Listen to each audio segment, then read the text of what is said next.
from the University of Texas Pan-American, graduate student with a Master's in Interdisciplinary Studies in Mexican-American Studies program. I'm also with the coalition here, Bringing the Parents, and I'm a robbery. Muy buenas noches, agradezco profundamente esta invitación y a todos ustedes. Yo soy Edna Ochoa, profesora de la Universidad de Texas Panamérica en español y bueno, trabajo también como activista en teatro y en poesía. Gracias. Hi, good evening. My name is Jose Villagrán. I'm with Caravana with an advanced RGB. I'm also a PhD student at the University of Texas at Austin doing field research down in the Valley. Right now I'm farm workers. I'm here, not here in that capacity, I'm here in the capacity of the Caravana 43 RGB organizing group as a farm worker and as a son of immigrants.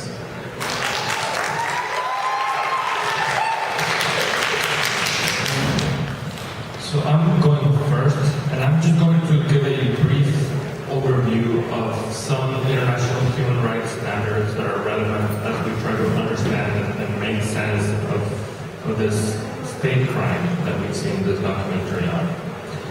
I think it's important to put this in a little broader context.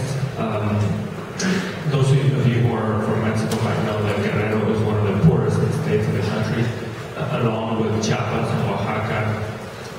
And it's a state where the majority of the population is indigenous and it has some of the lowest nutrition levels, education levels, and some of the lowest human development index rate.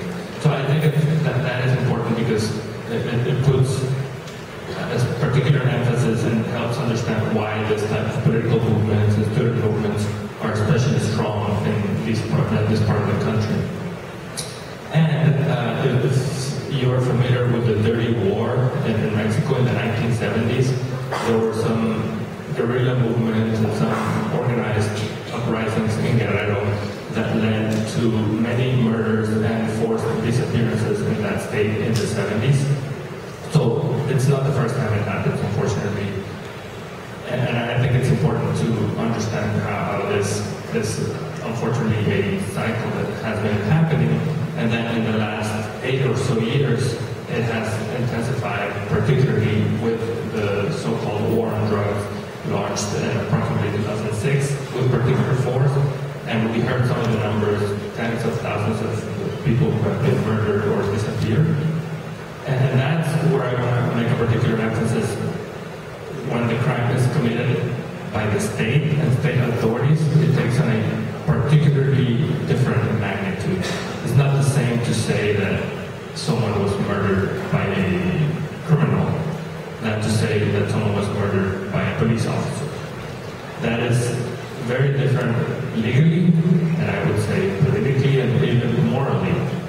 And unfortunately, in recent months in Mexico, there have been various instances of state crimes. Before Ayotzinapan, in June of last year, there was an extrajudicial execution of 22 people in Tlatlaya by members of the Mexican army. And it's scandalous, in my view, that this is admitted. It's a crime that's admittedly perpetrated by members of the Mexican military. And all three levels of government, meaning the municipal, the state, and the federal government, try to cover it up. That say that there was a confrontation between the army and some drug traffickers. But it's admitted that it was committed by the army. And then in September, at the end of September, we had the 43 students in Ayotzinapan. And, we heard the different conclusions that the Mexican Attorney General has given that now have been called into question by the Argentinian forensic team.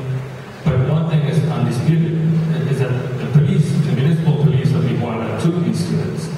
Now, what they did with them, where they took them, or who killed them, there are different versions about it. But it's undisputed that it was the police who took them. So there's no arguing that this is a state crime. It was committed by the state of Mexico, by the government.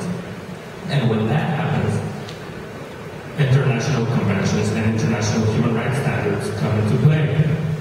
Mexico is a signatory to the Inter-American Convention on Human Rights and the Inter-American Convention on Forced Disappearances. Now, these treaties are important because these treaties subject the Mexican government to scrutiny at the international level when atrocities such as this take place. And under international law, when there's a forced disappearance, meaning a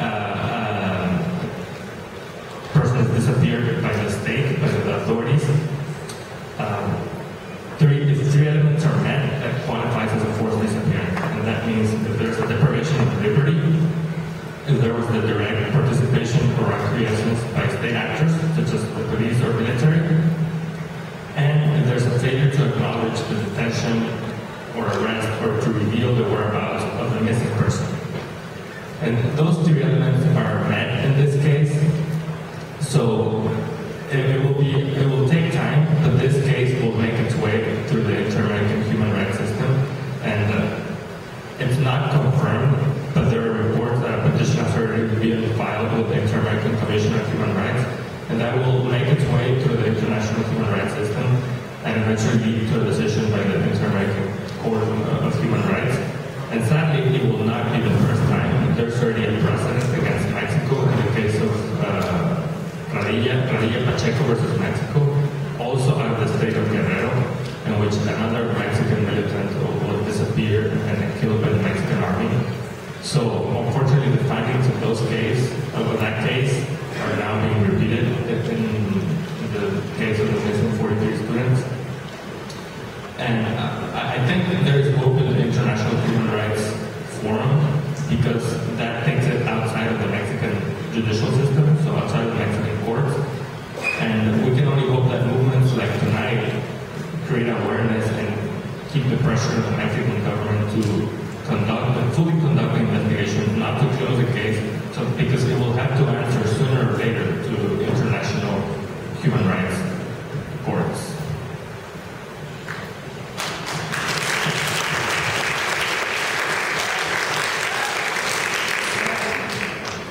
It is in that essence that we have organized here in the Rio Grande Valley among different community leaders and different students. We are utilizing our education, speaking out about injustices, inhumanities, and casualties that directly affect everyone. Here in the borderlands in particular, we face our own inhumane injustices